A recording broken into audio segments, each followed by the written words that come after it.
Hi ಎಲ್ಲರಿಗೂ ನಮಸ್ಕಾರ. Share market in Kannada ಚಾನಲ್ಗೆ ನಿಮಗೆ ಸ್ವಾಗತ.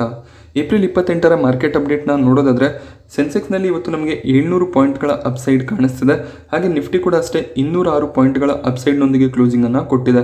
ನಿಫ್ಟಿ ಮತ್ತೆ ನಮಗೆ 17,200 ಲೆವೆಲಲ್ಲಿ ಕಾಣಿಸ್ತಿದೆ. 17,245ರಲ್ಲಿ ನಿಫ್ಟಿ ಕ್ಲೋಸ್ ಆಗಿದೆ. ಹಾಗೆ ಬ್ಯಾಂಕ್ ನಿಫ್ಟಿ ಕೂಡ ಅಷ್ಟೇ 36,422ರಲ್ಲಿ ಕ್ಲೋಸಿಂಗನ್ನು ಕೊಟ್ಟಿದೆ.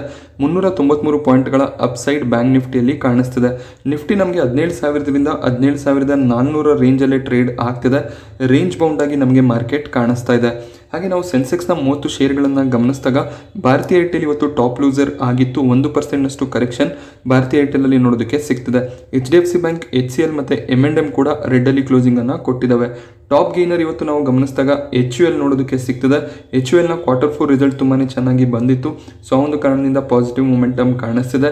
Asian paint, power grid, NTPC, L&T ಕೂಡ ಒಳ್ಳೆ ಒಂದು ಪಾಸಿಟಿವ್ ಕ್ಲೋಸಿಂಗನ್ನು ಕೊಟ್ಟಿದ್ದಾವೆ. HUL ಇವತ್ತು ಬೆಳಿಗ್ಗೆ ಸ್ವಲ್ಪ ಕರೆಕ್ಷನ್ ಆಗಿತ್ತು. ಬಜಾಜ್ ಫೈನಾನ್ಸಲ್ಲೂ ಕೂಡ ಇದೇ ರೀತಿಯಾಗಿತ್ತು. ಒಳ್ಳೆ ಒಂದು ರಿಸಲ್ಟ್ ಬಂದಿತ್ತು. ಬಟ್ ಸ್ಟಿಲ್ ಬಜಾಜ್ ಫೈನಾನ್ಸ್ 7%ನಷ್ಟು ಕರೆಕ್ಟ್ ಆಗಿತ್ತು. ಬಟ್ HUL ರಿಕವರ್ ಆಗಿದೆ. ಒಂದು ಸೆಲ್ಲಿಂಗ್ ಪ್ರೆಷರ್ನ ನಂತರ ಒಂದು ಸ್ಟ್ರಾಂಗ್ ಬೈಯಿಂಗ್ ನಮಗೆ ನೋಡೋದಕ್ಕೆ ಸಿಗ್ತಿದೆ. HUL Q4ನಲ್ಲಿ ಇಯರ್ ಆನ್ ಇಯರ್ ಕಂಪೇರ್ ಮಾಡಿದಾಗ 9% ಪ್ರಾಫಿಟ್ನಲ್ಲಿ ಗ್ರೋತನ್ನು ತೋರಿಸಿದ್ದಾರೆ. ಬ್ರೋಕರೇಜ್ಗಳ ಪ್ರೆಡಿಕ್ಷನ್ ಇದ್ದಿದ್ದು. ಸೊ ಇವರ ಇನ್ಪುಟ್ ಕಾಸ್ಟ್ ಹಾಗೆಯೇ ರಾ ಮೆಟೀರಿಯಲ್ ಪ್ರೈಸಸ್ ಜಾಸ್ತಿ ಆಗಿದ್ದರಿಂದ 3-4% ಪ್ರಾಫಿಟ್ ಫಾಲ್ ಆಗುತ್ತೆ ಅಂತ. ಬಟ್ ಒಳ್ಳೆ ಒಂದು ರಿಸಲ್ಟ್ ನಮಗೆ HULನಿಂದ ಬಂದಿದೆ. ಹಾಗೆ ಇಲ್ಲಿ ನಾವು ಬ್ರೋಕರೇಜ್ಗಳ ಟಾರ್ಗೆಟ್ಗಳನ್ನು ಗಮನಿಸಿದಾಗ ಮೋತಿಲಾಲ್ ಓಸ್ವಾಲ್ ಇಲ್ಲಿ 17%ನಷ್ಟು ಅಪ್ಸೈಡ್ ನಮಗೆ ಈ ಒಂದು ವರ್ಷದಲ್ಲಿ ನೋಡೋದಕ್ಕೆ ಸಿಗ್ಬೋದು ಅನ್ನುವಂಥ ಪ್ರಿಡಿಕ್ಷನ್ ಅನ್ನು ಕೊಟ್ಟಿದ್ದಾರೆ. 2,500ರ ಟಾರ್ಗೆಟ್ ಅನ್ನು ಇವರು ಫಿಕ್ಸ್ ಮಾಡ್ತಿದ್ದಾರೆ. ಹಾಗೆ ಶೇರ್ ಖಾನ್ ಕೂಡ ಅಷ್ಟೇ ಬೈ ರೆಕಮೆಂಡೇಶನ್ ಅನ್ನು ಕೊಟ್ಟಿದ್ದಾರೆ. 2,450ರ ಟಾರ್ಗೆಟ್ ಅನ್ನು ಶೇರ್ ಖಾನ್ ಫಿಕ್ಸ್ ಮಾಡ್ತಿದ್ದಾರೆ. ಹಾಗೆ ನಾವು ಕ್ರೆಡಿಟ್ ಶ್ಯೂಸ್ ಅನ್ನು ಗಮನಿಸಿದಾಗ ಇವರು ಟಾರ್ಗೆಟ್ ಅನ್ನು ಇಲ್ಲಿ ಕಟ್ ಮಾಡಿದ್ದಾರೆ. 2,800ರ ಟಾರ್ಗೆಟ್ ಇವರು ಕಳೆದ ಕ್ವಾರ್ಟರ್ನಲ್ಲಿ ಕೊಟ್ಟಿದ್ರು. ಸೊ ಅದನ್ನು ಈಗ 2,550ಕ್ಕೆ ಫಿಕ್ಸ್ ಮಾಡ್ತಿದ್ದಾರೆ. ಬಟ್ ಇಂಡಿಯನ್ ಬ್ರೋಕರೇಜ್ಗೆ ಕಂಪೇರ್ ಮಾಡಿದಾಗ ಸೊ ಇದು ಒಂದು ಹೈಯರ್ ಟಾರ್ಗೆಟ್ ಆಗಿರುತ್ತೆ. ಮಾರ್ಗನ್ ಸ್ಟ್ಯಾನ್ಲಿ ಕೂಡ ಅಷ್ಟೇ 2,380ರ ಒಂದು ಟಾರ್ಗೆಟ್ ಪ್ರೈಸ್ ಅನ್ನು ಫಿಕ್ಸ್ ಮಾಡ್ತಿದ್ದಾರೆ. ಪ್ರಭುದಾಸ್ ಲೀಲಾಧರ್ ಕೂಡ ಅಷ್ಟೇ 2,380ರ ಒಂದು ಟಾರ್ಗೆಟ್ ಪ್ರೈಸ್ ಅನ್ನು ಫಿಕ್ಸ್ ಮಾಡ್ತಿದ್ದಾರೆ. ಸೊ HUL ಒಂದು ಸ್ಲೋ ಮೂವಿಂಗ್ ಸ್ಟಾಕ್ ಆಗಿರುತ್ತೆ. ಸೊ ಖಂಡಿತವಾಗ್ಲೂ ಲಾಂಗ್ ಟರ್ಮ್ಗೆ ಒಳ್ಳೆ ಒಂದು ಪ್ರಪೋಸಿಷನ್ ಆಗುತ್ತೆ.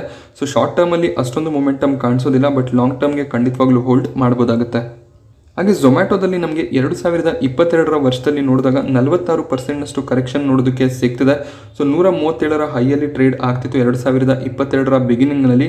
ಈಗ ನಮಗೆ ಶೇರ್ ಪ್ರೈಸ್ ಗಮನಿಸಿದಾಗ 74 ರೂಪಾಯಿ ಹತ್ರ ಟ್ರೇಡ್ ಆಗ್ತಿದೆ.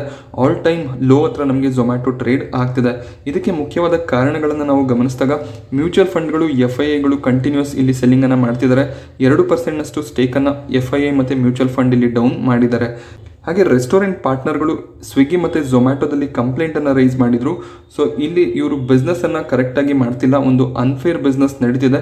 ಕೆಲವೊಂದಿಷ್ಟು ರೆಸ್ಟೋರೆಂಟ್ಗಳಿಗೆ ಪ್ರಾಮುಖ್ಯತೆಯನ್ನು ಕೊಟ್ಟು ಅವರ ಮೆನು ಮಾತ್ರ ನಮಗೆ ಕಾಣಿಸೋ ರೀತಿ ಮಾಡ್ತಾರೆ. ನಮ್ಮ ರೆಸ್ಟೋರೆಂಟ್ಗಳನ್ನು ಇವರು ಇಗ್ನೋರ್ ಮಾಡ್ತಿದ್ದಾರೆ ಅಂತ ಕೆಲವೊಂದಿಷ್ಟು ರೆಸ್ಟೋರೆಂಟ್ಗಳು ಕಂಪ್ಲೇಂಟ್ ಮಾಡಿದರು. ಹಾಗೆ ನಾವು ಝೊಮ್ಯಾಟೋದಲ್ಲಿ ನೋಡಿದಾಗ ಝೊಮ್ಯಾಟೋನವರು ಬ್ಲಿಂಕಿಟ್ನಲ್ಲಿ 100% ಆಕ್ವಿಸಿಷನ್ ಮಾಡಬೇಕು ಅಂತ ಇದ್ದಾರೆ. ಸೊ ಆಲ್ರೆಡಿ ಝೊಮ್ಯಾಟೋ ಲಾಸ್ನಲ್ಲಿ ಇದೆ. ಸೊ ರೆವೆನ್ಯೂ ಬರೋದನ್ನೆಲ್ಲ ಇವರು ಈ ರೀತಿ ಬೇರೆ ಕಂಪನಿಗಳಲ್ಲಿ ಇನ್ವೆಸ್ಟ್ ಮಾಡ್ತಾ ಹೋದಾಗ ಲಾಸ್ ಹೆಚ್ಚಾಗೋದು ಕಾಣಿಸುತ್ತೆ. ಸೊ ಅದು ಕೂಡ ಶೇರ್ಗೆ ನೆಗೆಟಿವ್ ಆಗಿರುತ್ತೆ. ಬಟ್ ಲಾಂಗ್ ಟರ್ಮ್ಗೆ ಖಂಡಿತವಾಗ್ಲೂ ಝೊಮ್ಯಾಟೋ ಒಂದು ಒಳ್ಳೆ ಪ್ರಪೋಸಿಷನ್ ಆಗುತ್ತೆ. ಬಟ್ ಸ್ಟಿಲ್ ಶಾರ್ಟ್ ಟರ್ಮಲ್ಲಿ ಪ್ಯಾನಿಕ್ ಇರುತ್ತೆ. ಮತ್ತು ನಮಗೆ ಸ್ವಿಗ್ಗಿನ IPO ಬಂದಾಗ ಅದು ಝೊಮ್ಯಾಟೋ ಮೇಲೆ ಇನ್ನಷ್ಟು ಪ್ರೆಷರನ್ನು ತರುವಂಥ ಸಾಧ್ಯತೆ ಇರುತ್ತೆ. ಬಟ್ ಸ್ವಿಗ್ಗಿ IPO ಬರೋದಕ್ಕೆ ಇನ್ನೂ 1-1.5 ವರ್ಷದ ಸಮಯ ಆಗುತ್ತೆ. ಹಾಗೆ IPOಗಳ ವಿಚಾರಕ್ಕೆ ಬಂದಾಗ ಕ್ಯಾಂಪಸ್ ಆಕ್ಟಿವ್ ವೇರ್ನ ಸಬ್ಸ್ಕ್ರಿಪ್ಷನ್ ಇವತ್ತು ಮುಗಿದಿದೆ. ಸೊ ಒಳ್ಳೆ ಒಂದು ಸಬ್ಸ್ಕ್ರಿಪ್ಷನ್ ನಮಗೆ QIB ಕಡೆಯಿಂದ ನೋಡೋದಕ್ಕೆ ಸಿಗ್ತದೆ. ನಿನ್ನೆ ಒಂದು ಟೈಮ್ ಕೂಡ ನಮಗೆ QIB ಸಬ್ಸ್ಕ್ರೈಬ್ ಆಗ್ತಿದ್ದು ಕಾಣಿಸ್ತಿಲ್ಲ. ಇವತ್ತು ನೋಡ್ಬೋದು 152 ಟೈಮ್ QIB ಕಡೆಯಿಂದ ಸಬ್ಸ್ಕ್ರಿಪ್ಷನ್ ಬಂದಿದೆ. ಹಾಗೆ NIS ಕೂಡ ಅಷ್ಟೇ 22 ಟೈಮ್ ಸಬ್ಸ್ಕ್ರೈಬ್ ಆಗಿದ್ದಾರೆ. ರಿಟೇಲ್ ಪೋರ್ಷನ್ ಗಮನಿಸಿದಾಗ 7.6 ಟೈಮ್ ನಮಗೆ ಸಬ್ಸ್ಕ್ರೈಬ್ ಆಗ್ತಿರೋದು ಕಾಣಿಸ್ತಿದೆ. ಸೊ ಇಲ್ಲಿ ಯಾರಾದರೂ ಅಪ್ಲಿಕೇಶನನ್ನು ಹಾಕಿದ್ರೆ 7ರಲ್ಲಿ ಒಬ್ಬರಿಗೆ ಅಲಾಟ್ಮೆಂಟ್ ಸಿಗುವಂಥ ಸಾಧ್ಯತೆ ಇರುತ್ತೆ. ಕೆಲವೊಬ್ಬರು ಹೆಚ್ಚಿನ ಲಾಟ್ಗಳಿಗೆ ಅಪ್ಲೈ ಮಾಡಿರ್ತಾರೆ. ಸೊ ಇಲ್ಲಿ ರಫ್ ಆಗಿ ನಾವು ಒಂದು ಎಸ್ಟಿಮೇಟ್ ತಗೊಂಡಾಗ 6 ಜನರಲ್ಲಿ ಒಬ್ಬರಿಗೆ ಅಲಾಟ್ಮೆಂಟ್ ಸಿಗುವಂಥ ಸಾಧ್ಯತೆ ಇರುತ್ತೆ. ಎಂಪ್ಲಾಯೀಸ್ ಕೂಡ ಇಲ್ಲಿ 2 ಟೈಮ್ ಸಬ್ಸ್ಕ್ರೈಬ್ ಆಗಿದ್ದಾರೆ. ಟೋಟಲ್ ಆಗಿ ಇಶ್ಯೂ ನಮಗೆ 52 ಟೈಮ್ ಸಬ್ಸ್ಕ್ರೈಬ್ ಆಗ್ತಿರೋದು ಕಾಣಿಸ್ತಿದೆ. ಗ್ರೇ ಮಾರ್ಕೆಟ್ ಪ್ರೀಮಿಯಂ ಗಮನಿಸಿದಾಗ 92 ರೂಪಾಯಿ ಪ್ರೀಮಿಯಂ ಕಾಣಿಸ್ತಿದೆ. ನಿನ್ನೆ 105ರ ಒಂದು ಪ್ರೀಮಿಯಂ ಇತ್ತು. ಮಾರ್ಕೆಟ್ನಲ್ಲಿ ನಿನ್ನೆ ಸ್ವಲ್ಪ ವೀಕ್ನೆಸ್ ಇದ್ದಿದ್ದರಿಂದ ಪ್ರೀಮಿಯಂ ಕಮ್ಮಿ ಆಗಿದೆ. ಇವತ್ತು QIB ಕಡೆಯಿಂದ ಒಳ್ಳೆ ಒಂದು ಡಿಮ್ಯಾಂಡ್ ಕಾಣಿಸಿರೋದ್ರಿಂದ ನಾಳೆ ಹೆಚ್ಚಿನ ಒಂದು ಪ್ರೀಮಿಯಂ ಆಗ್ಬೋದು ಅನ್ನುವಂಥ ಪ್ರಿಡಿಕ್ಷನ್ಗಳು ಕೂಡ ಇದಾವೆ. ಸೊ ಇಲ್ಲಿ 51ರ ಒಂದು ಲಾಟ್ ಆಗಿರೋದ್ರಿಂದ 4,500ರಿಂದ 5,000 ಪ್ರಾಫಿಟನ್ನು ಇವತ್ತಿನ ದಿನ ಎಕ್ಸ್ಪೆಕ್ಟ್ ಮಾಡ್ಬೋದಾಗುತ್ತೆ. ಹಾಗೆ ನಾವು ರೈನ್ಬೋ ಚಿಲ್ಡ್ರನ್ಸ್ ಹಾಸ್ಪಿಟಲ್ IPOನ ಗಮನಿಸಿದಾಗ 2ನೇ ದಿನದ ಸಬ್ಸ್ಕ್ರಿಪ್ಷನ್ ಮುಗಿದಿದೆ. ಇನ್ನೂ ಕೂಡ ನಮಗೆ ಇಶ್ಯೂ ಕಂಪ್ಲೀಟ್ ಆಗಿ ಸಬ್ಸ್ಕ್ರೈಬ್ ಆಗ್ತಿರೋದು ಕಾಣಿಸ್ತಿಲ್ಲ. ಟೋಟಲ್ ಆಗಿ ಇಶ್ಯೂ ಈಗ 0.55 ಟೈಮ್ ಸಬ್ಸ್ಕ್ರೈಬ್ ಆಗಿದೆ. ಎಂಪ್ಲಾಯೀಸ್ ಕೂಡ ಇಲ್ಲಿ ಒಂದು ಹೆಚ್ಚಿನ ಇಂಟ್ರೆಸ್ಟ್ ಅನ್ನು ತೋರಿಸ್ತಿಲ್ಲ. ರಿಟೇಲ್ ಕ್ಯಾಟಗರಿಯಲ್ಲಿ ಆಲ್ಮೋಸ್ಟ್ 1 ಟೈಮ್ ಸಬ್ಸ್ಕ್ರೈಬ್ ಆಗಿದೆ ಅಂತ ಹೇಳ್ಬೋದಾಗುತ್ತೆ. NII ಅರ್ಧದಷ್ಟು ಸಬ್ಸ್ಕ್ರೈಬ್ ಆಗಿದ್ದಾರೆ. QIB ಇನ್ನೂ ಎಂಟರ್ ಆಗಿಲ್ಲ. QIB ಮತ್ತು NII ಕೊನೆ ದಿನ ಬರ್ತಾರೆ. ಬಟ್ ನಾವು ಗ್ರೇ ಮಾರ್ಕೆಟ್ ಪ್ರೀಮಿಯಂ ಗಮನಿಸಿದಾಗ ನಿನ್ನೆ 60 ರೂಪಾಯಿ ಇತ್ತು, ಇವತ್ತು ಅದು 30 ರೂಪಾಯಿ ಆಗಿದೆ. ಸೊ ಹೆಚ್ಚಿನ ಒಂದು ಪ್ರೀಮಿಯಂ ಕಾಣಿಸ್ತಿಲ್ಲ. ಹಾಗೆ ಇಲ್ಲಿ ಲಾಟ್ ಸೈಜ್ ನಾವು ಗಮನಿಸಿದಾಗ 27ರ ಒಂದು ಲಾಟ್ ಆಗಿರುತ್ತೆ. 700ರಿಂದ 800 ರೂಪಾಯಿ ಪ್ರಾಫಿಟನ್ನು ಎಕ್ಸ್ಪೆಕ್ಟ್ ಮಾಡ್ಬೋದು. ಬಟ್ ಮಾರ್ಕೆಟ್ ವೀಕ್ ಇದ್ರೆ ಪ್ರೀಮಿಯಂ ಇನ್ನಷ್ಟು ಕಮ್ಮಿ ಆಗುವಂಥ ಸಾಧ್ಯತೆ ಇರುತ್ತೆ.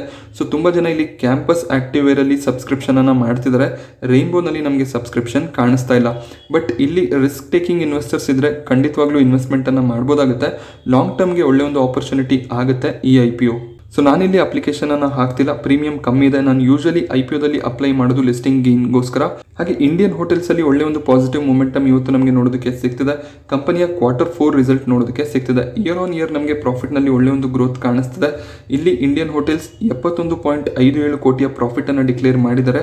ಅದೇ ನಾವು 2021ರ ಫೈನಾನ್ಷಿಯಲ್ ಇಯರ್ನ ಮಾರ್ಚ್ ಕ್ವಾರ್ಟರ್ನಲ್ಲಿ ಗಮನಿಸಿದಾಗ 97 ಕೋಟಿ ಲಾಸನ್ನು ಡಿಕ್ಲೇರ್ ಮಾಡಿದ್ರು. ಸೊ ಆಗ ಕೋವಿಡ್ನ ಎಫೆಕ್ಟ್ ಕೂಡ ಇತ್ತು. ಸೊ ಜನರು ಟ್ರಿಪ್ಗಳಿಗೆ ಹೋಗ್ತಿರ್ಲಿಲ್ಲ, ಹೋಟೆಲ್ಗಳಲ್ಲಿ ಸ್ಟೇ ಮಾಡ್ತಿರ್ಲಿಲ್ಲ. ಆಗ ಇಂಡಿಯನ್ ಹೋಟೆಲ್ಸ್ ಲಾಸನ್ನು ತೋರಿಸ್ತಿದ್ರು.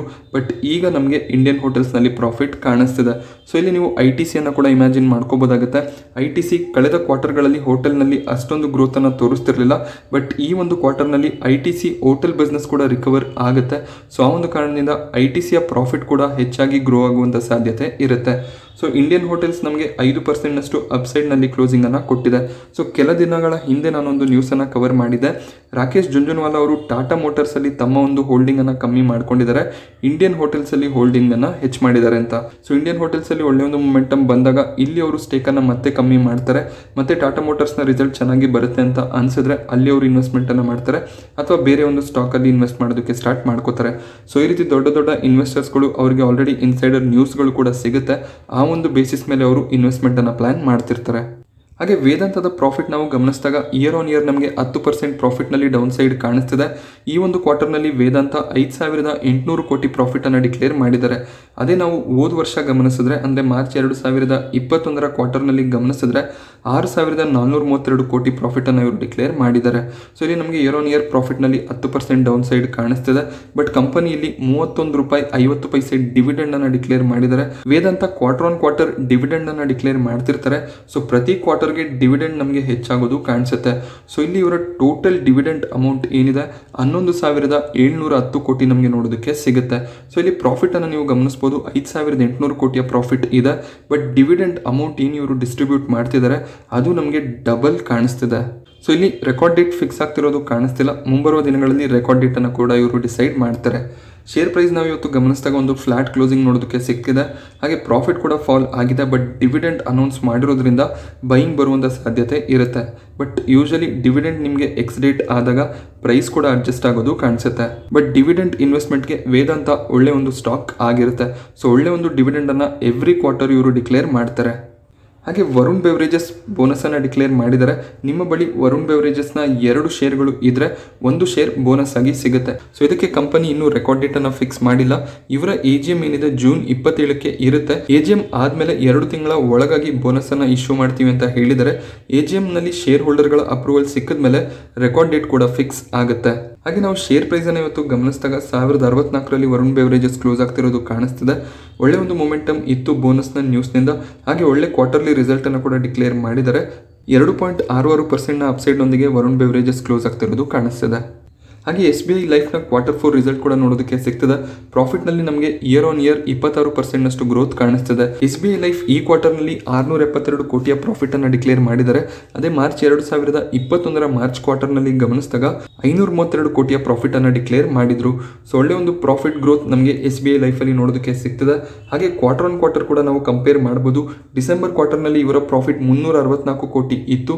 ಸೊ ಇಲ್ಲಿ ನಮಗೆ ಕ್ವಾರ್ಟರ್ ಆನ್ ಕ್ವಾರ್ಟರ್ ಕೂಡ ಪ್ರಾಫಿಟ್ನಲ್ಲಿ ಗ್ರೋತ್ ಕಾಣಿಸ್ತಿದೆ. ಹಾಗೆ 2 ರೂಪಾಯಿಯ ಡಿವಿಡೆಂಡ್ ಅನ್ನ ಕೂಡ ಕಂಪನಿ ಡಿಕ್ಲೇರ್ ಮಾಡಿದ್ದಾರೆ. ಸೊ SBI ಲೈಫ್ನ ಈ ಒಂದು ರಿಸಲ್ಟ್ ನಿಂದ 3.7% ಅಪ್ಸೈಡ್ ನಮಗೆ ಸ್ಟಾಕ್ ಅಲ್ಲಿ ನೋಡೋದಕ್ಕೆ ಸಿಗ್ತಿದೆ. ಹಾಗೆ ಬಜಾಜ್ ಫಿನ್ಸರ್ವ್ನ Q4 ರಿಸಲ್ಟ್ ಕೂಡ ನೋಡೋದಕ್ಕೆ ಸಿಗ್ತದೆ. ಇಯರ್ ಆನ್ ಇಯರ್ ನಮಗೆ ಪ್ರಾಫಿಟ್ನಲ್ಲಿ 37% ಗ್ರೋತ್ ಕಾಣಿಸ್ತಿದೆ. ಸೊ ಬಜಾಜ್ ಫಿನಾನ್ಸ್ ಕೂಡ ಒಳ್ಳೆ ಒಂದು ಪ್ರಾಫಿಟ್ ಗ್ರೋತ್ ಅನ್ನು ತೋರಿಸಿದ್ರು. ಬಟ್ ಬಜಾಜ್ ಫಿನಾನ್ಸ್ನಲ್ಲಿ ನಮಗೆ ಕರೆಕ್ಷನ್ ನೋಡೋದಕ್ಕೆ ಸಿಕ್ಕಿತ್ತು. ಬಜಾಜ್ ಫಿನ್ಸರ್ವ್ 1346 ಕೋಟಿ ಪ್ರಾಫಿಟ್ ಅನ್ನು ಈ ಒಂದು ಕ್ವಾರ್ಟರ್ನಲ್ಲಿ ಡಿಕ್ಲೇರ್ ಮಾಡಿದ್ದಾರೆ. ಮಾರ್ಚ್ 2021 ಕ್ವಾರ್ಟರ್ನಲ್ಲಿ ಇವರ ಪ್ರಾಫಿಟ್ 980 ಕೋಟಿ ಇತ್ತು. ಹಾಗೆ ಇಲ್ಲಿ ಡಿವಿಡೆಂಡ್ ಕೂಡ ಡಿಕ್ಲೇರ್ ಆಗ್ತಿರೋದು ಕಾಣಿಸ್ತಿದೆ. ₹4 ಡಿವಿಡೆಂಡ್ ಅನ್ನ ಕಂಪನಿ ಡಿಕ್ಲೇರ್ ಮಾಡಿದ್ದಾರೆ. ಬಟ್ ಇವರ ಶೇರ್ ಪ್ರೈಸ್ ಅನ್ನು ನೀವು ಗಮನಿಸಬಹುದು, ₹15,000 ಹತ್ರ ಟ್ರೇಡ್ ಆಗ್ತಾ ಇದೆ. ಸೊ ಇಲ್ಲಿ ಕೇವಲ ₹4 ಡಿವಿಡೆಂಡ್ ಅನ್ನ ಕಂಪನಿ ಡಿಕ್ಲೇರ್ ಮಾಡಿದ್ದಾರೆ. ಹಾಗೆ ಬಜಾಜ್ ಗ್ರೂಪ್ ನ ಇನ್ನೊಂದು ಕಂಪನಿ ಬಜಾಜ್ ಆಟೋ ನಿನ್ನೆ ತಮ್ಮ ಒಂದು Q4 ರಿಸಲ್ಟ್ ಅನ್ನ ಡಿಕ್ಲೇರ್ ಮಾಡಿದ್ರು. ₹140 ಡಿವಿಡೆಂಡ್ ಅನ್ನ ಅವರು ಡಿಕ್ಲೇರ್ ಮಾಡಿದ್ರು. ಸೊ ಬಜಾಜ್ ಫಿನಾನ್ಸ್ ಆಗಲಿ ಬಜಾಜ್ ಫಿನ್ಸರ್ವ್ ಆಗಲಿ ಎಷ್ಟೇ ಒಂದು ಒಳ್ಳೆಯ ರಿಸಲ್ಟ್ ಅನ್ನ ಡಿಕ್ಲೇರ್ ಮಾಡಿದ್ರು ಕೂಡ ಅಲ್ಲಿ ನಮಗೆ ಹೆಚ್ಚಿನ ಒಂದು ಪ್ರೈಸ್ ಮೊಮೆಂಟಮ್ ಕಾಣಿಸೋದಿಲ್ಲ. ಏನಕ್ಕೆ ಅಂದ್ರೆ ನೀವು ಶೇರ್ ಪ್ರೈಸ್ ಅನ್ನ ಗಮನಿಸಬಹುದು. ಕೋವಿಡ್ ಕ್ರಾಶ್ ಆದಾಗ ನಮಗೆ ಬಜಾಜ್ ಫಿನ್ಸರ್ವ್ ₹5,000 ಹತ್ತತ್ರ ಅವೈಲೇಬಲ್ ಇತ್ತು. ಸೊ ಈಗ ನೀವು ಸ್ಟಾಕ್ ಪ್ರೈಸ್ ಅನ್ನ ಗಮನಿಸಬಹುದು, 15,000 ಹತ್ರ ಕಾಣಿಸ್ತಿದೆ. 18,000 ಹೈ ಅನ್ನ ಕೂಡ ಇದು ಟಚ್ ಮಾಡಿತ್ತು. ಕೋವಿಡ್ ಕ್ರಾಶ್ಗೂ ಮುಂಚೆ ಶೇರ್ ಪ್ರೈಸ್ ಅನ್ನು ಗಮನಿಸಿದಾಗ 10,000 ಹತ್ರ ಬಜಾಜ್ ಫಿನ್ಸರ್ವ್ ಟ್ರೇಡ್ ಆಗ್ತಿರೋದು ಕಾಣಿಸ್ತಿತ್ತು. ಸೊ ಅಲ್ಲಿಂದ ಈಗ ನಾವು ಪ್ರೈಸ್ ಅನ್ನು ಗಮನಿಸಿದಾಗ ಏನು 18,000 ಹೈ ಅನ್ನು ಟಚ್ ಮಾಡಿತ್ತು. ಸೊ ಇವರು ಪ್ರಾಫಿಟ್ ಅನ್ನು ಡಬಲ್ ಮಾಡ್ತಾ ಹೋಗಬೇಕಾಗುತ್ತೆ ಇವರ ಒಂದು ಪ್ರೈಸ್ ಮೊಮೆಂಟಮ್ ಅನ್ನು ನಾವು ಗಮನಿಸಿದಾಗ. ಬಟ್ ಆ ರೀತಿ ಎವ್ರಿ ಕ್ವಾರ್ಟರಲ್ಲೂ ಆಗೋದಿಲ್ಲ. ಸೊ ಆ ಒಂದು ಕಾರಣದಿಂದ ಕರೆಕ್ಷನ್ಗಳು ಬರ್ತಾ ಇರುತ್ತೆ.